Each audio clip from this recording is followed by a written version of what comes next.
मुख्यमंत्र्यांशी बोलणं करून द्या, त्यांच्याकडून आश्वासन पाहिजे आणि मगच अंत्यविधी करणार असा पवित्रा कल्याणमधील पीडितेच्या कुटुंबानं घेतल्याचं पाहायला मिळालं। आरोपीला फाशी देण्याची मागणी पीडितेच्या कुटुंबियांना केली आहे आणि मुख्यमंत्र्यांशी बोलणं करून देण्याच्या प्रशासनाच्या आश्वासनानंतर पीडितेवर अंत्यसंस्कार करण्यात आले।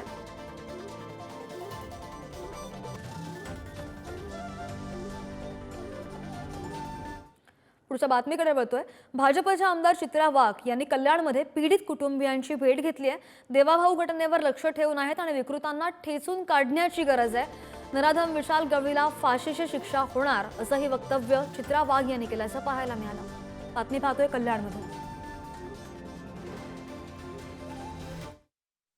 काही योजना नाही, ते निर्बंधच आहे।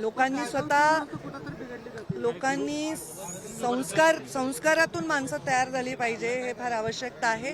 आणि शासन कडक त्यांना झालं तर नक्कीच दुसरा माणूस विचार करेल अशा घटना। अतिशय माणुसकीला काळीमा फासणारी आणि संतापजनक अशी ही घटना आहे।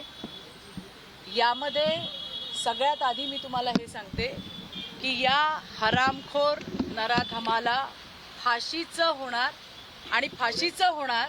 मी स्वतः याचा फॉलोअप घेणार आहे। माझ्यासोबत इकडच्या स्थानिक आमदार सुलभाताई गायकवाड आहेत, त्या सुद्धा परिवाराच्या संपर्कात आहेत। आमचे अध्यक्ष या ठिकाणी नाना सूर्यवंशी आणि संपूर्ण भाजपाची टीम इथे आहे। पक्ष म्हणून नाही तर एक व्यक्ती म्हणून आम्ही सगळेजण त्या परिवाराच्या सोबत आहोत। झालेली घटना अतिशय दुर्दैवी आहे, दुःखद आहे, माणुसकीला काळीमा फासणारी आहे।